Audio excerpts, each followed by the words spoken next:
dahshat joyiga kelyapmiz. Unga baqirganimdan so'ng o'g'lim maktabga oyoq yalang borib keladigan bo'ldi. Kovushini maktabga yetib borganidan keyin kiyardi. Yo'lda oyoq yalang borardi. Bir marta qalin qor yog'di, ammo o'shanda ham maktabiga oyoq yalang ketishga chog'landi. Ota sifatida uning bu ahvoliga zo'rg'a chidadim. Ketayotganida uni to'xtatdim va qo'lida nima borligini so'radim. Yalang oyoqlari qorning ichida qo'lidagi kovushiga qarab turar, nima deb javob berishni bilmasdi. Bular oyoq kiyimi, qalpoq emas, kiyib oluvni dedim. O'shandagina kovushini kiydi. Boshini ko'tarar ekan gapimni tugatishimni kutib turdi. Unga qo'l siltab, qani jo'na dedim. Yuchin ortiga o'girilib shaharchaga qarab yugurib ketdi, biroq hali uncha uzoq ketmay turib to'xtaganini va kovushni chiqarib qo'liga olganini ko'zim bilan ko'rdim. Yuchin chindan ham quloqsiz bola edi. Uni quloqsizligini ko'ryapsizmi? Kiyishga ruxsat berganda ham otasini ko'zida kiyyapti-da, u yoqqa borib yechib olyapti. Yirtilib qolmasin deyapti.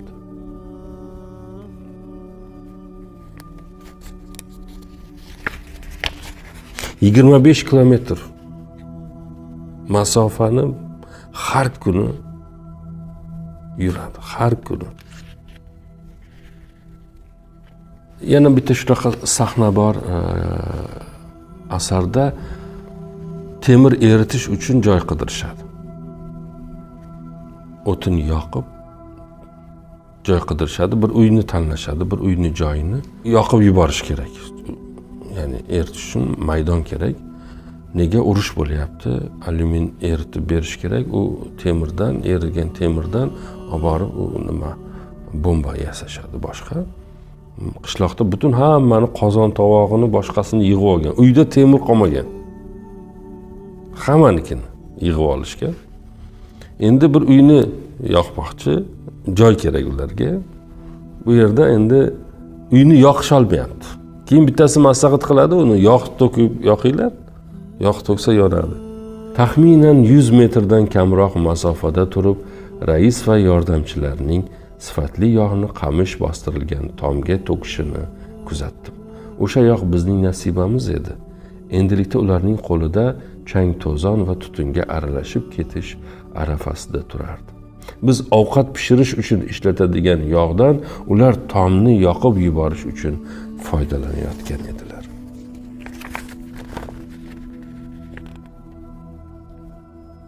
Biz ham kichkinaligimizda shunaqa bor edi boyagi. Kim qancha ishlaydi, kim paxtani ko'proq teradi, unga ko'ra hisob-kitob bo'lardi. Brigadirlar yozardi, keyin kechqurun radiodan kimdir maqtalardi, kimdir gap eshitardi. Bu shunaqa ko'z oldimga keldi buni o'qirkan. Bolaligim boshqa. Xullas, ishlamasa qorni to'ymaydi. Ma'lum bir vaqt ishlash kerak. Shunday ishni qilib yurgan hamma ishlaydi, ayoli kasal bo'lib qoladi. Qarang nima deb hikoya qilyapti qahramon. Jeshin bedavo kasallikka yo'liqqandi. Buni o'ylagan sari kayfiyatim yanada yomonlashardi. Hayot shunchalar tez o'tib ketgan ediki, Jeshinning so'lg'in va suyagi bo'rtib chiqqan yuziga qaradim.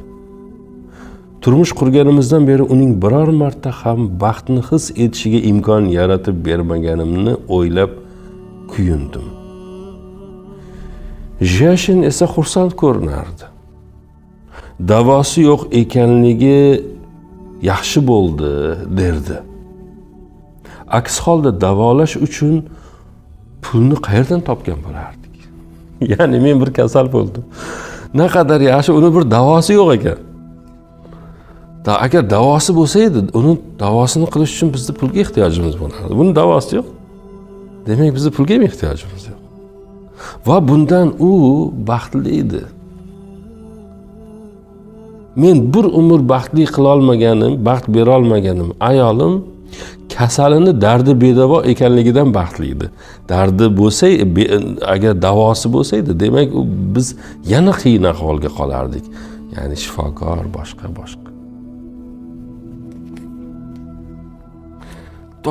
Dod deb o'qiydigan kitob ekan.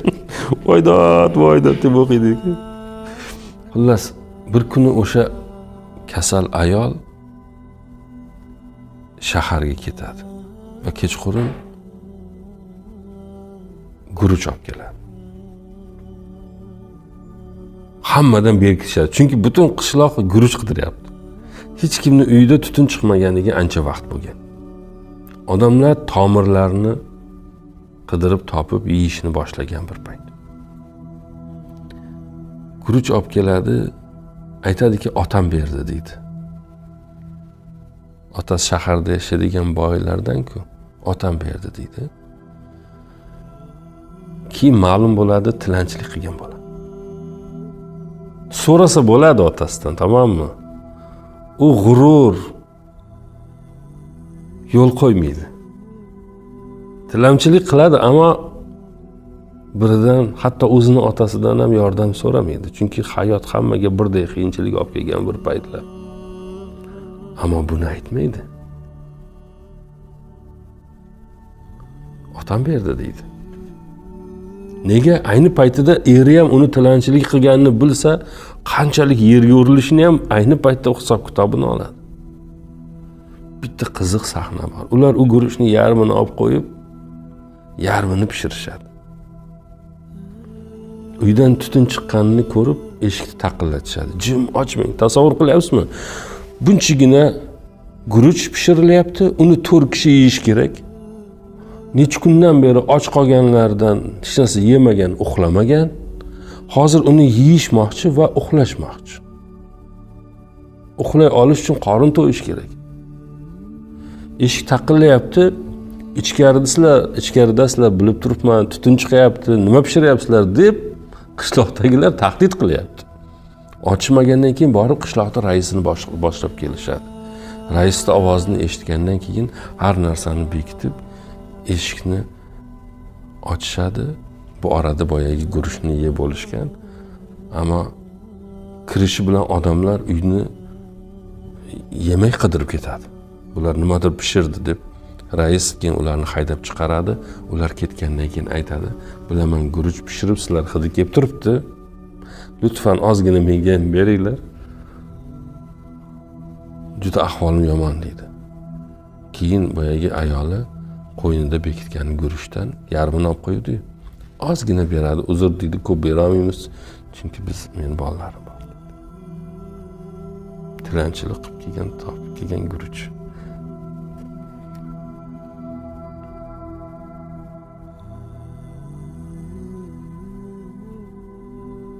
Guruch qaynab chiqishi bilan uning hech narsaga o'xshamaydigan ajib hidi kulbamizni to'ldirdi. Ortiq kutib tura olmagan Yuchin qozonning boshiga yugurib bordi va bir necha marta bu hidni ichiga tortib nafas oldi.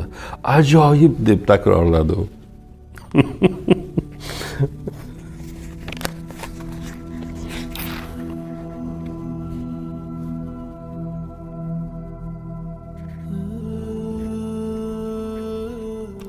Birin-ketin yo'qotishlar boshlanadi.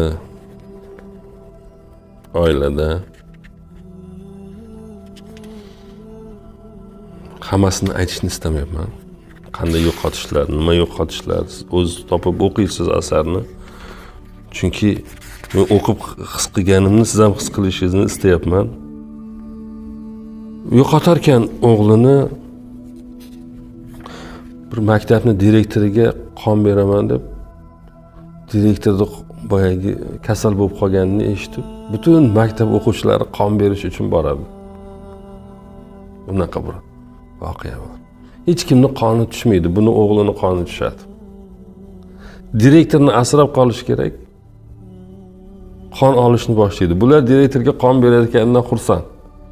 Hammasi orzu qiladi. Meni qonim tushsaydi, men direktorga qon bergan bir o'quvchi o'laroq boyagi ko'kragimni kerib yursaydim deb Yuchinni qoni, o'g'lini qoni tushadi. Ozgina olishadi, u qon yetmaydi, yana olishadi, u qon yetmaydi, yana olishadi, u qon yetmaydi, qon olaverib bu bolani o'ldirishadi.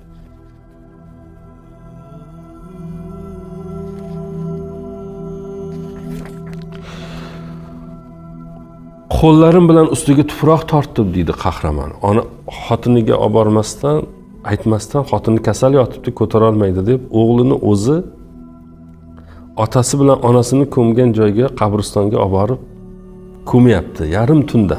Hech kim bilishni istamayapti. Bir necha kun bo'lsa ham aldiyman degan. Nima bahona topadi bilmaydi. Qo'llarim bilan ustiga tuproq tortdim. Qabr ustiga ya'ni. Kichik toshlarni tuproqdan ajratib chiqdim. Toshchalar tegib unga ozor bermasin deb qo'rqdim.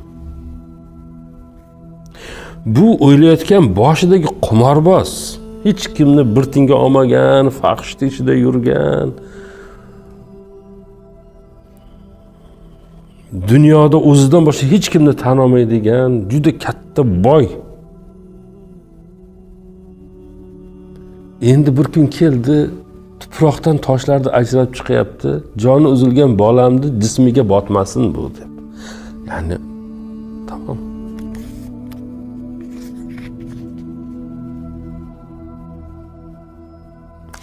Asarda aytdim hech qanaqa bir falsafa yo'q dedim. Ikkita falsafa bor dedim. Boyagi odam baxtli bo'lib yursa, kambag'allik ayb emas. Va ikkinchisini eshiting. Inson deyapti, aslo esdan chiqarmasligi kerak bo'lgan 4 ta qoida bor. Birinchisi, nojoiz so'zni gapirmaslik. Qoidalarni sodda va muhimligiga diqqat qiling, falsafani qarang. Birinchisi, nojoiz so'zni gapirmaslik. Ikkinchisi, nojoiz yotoqda yotmaslik. Sizga tegishli bo'lmagan, yotishingiz joiz bo'lmagan yotoqda yotmaslik. Uchinchisi, nojoiz eshikdan kirish. Bunga diqqat qilish kerak. Va oxirgisi, nojoiz, ya'ni begona cho'ntakka qo'lni suqmaslik.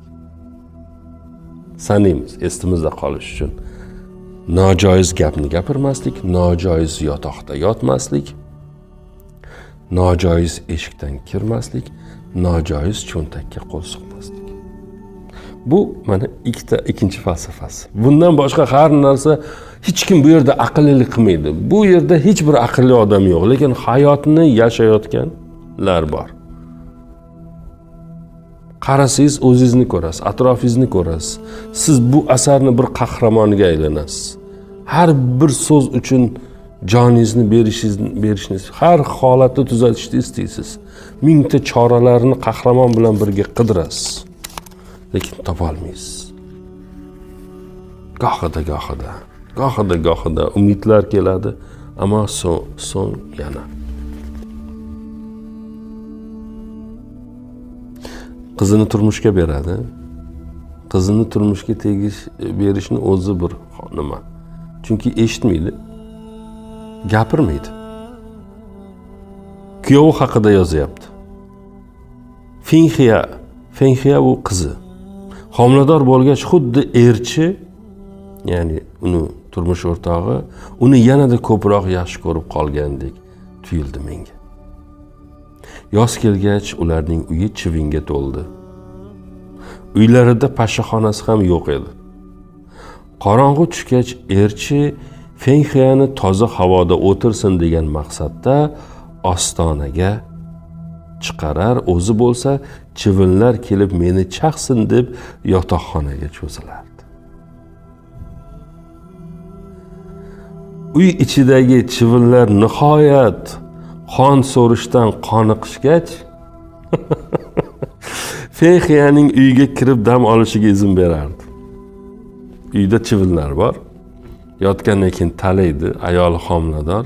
Ayolini tashqariga chiqib hovliga chiqarib qo'yyapti. Siz bu yerda dam olib turing deyapti. O'zi ichkari kirib yotyapti. Chivinlar chaqyapti, uni tegmayapti. Qonga to'ysin, xotinim yotganda uni bezovta qilmasin deyapti. muhabbatni bundan go'zal bir ta'rifini aytib bera olasizlarmi menga? Bu fidokorlik bormi ya'ni?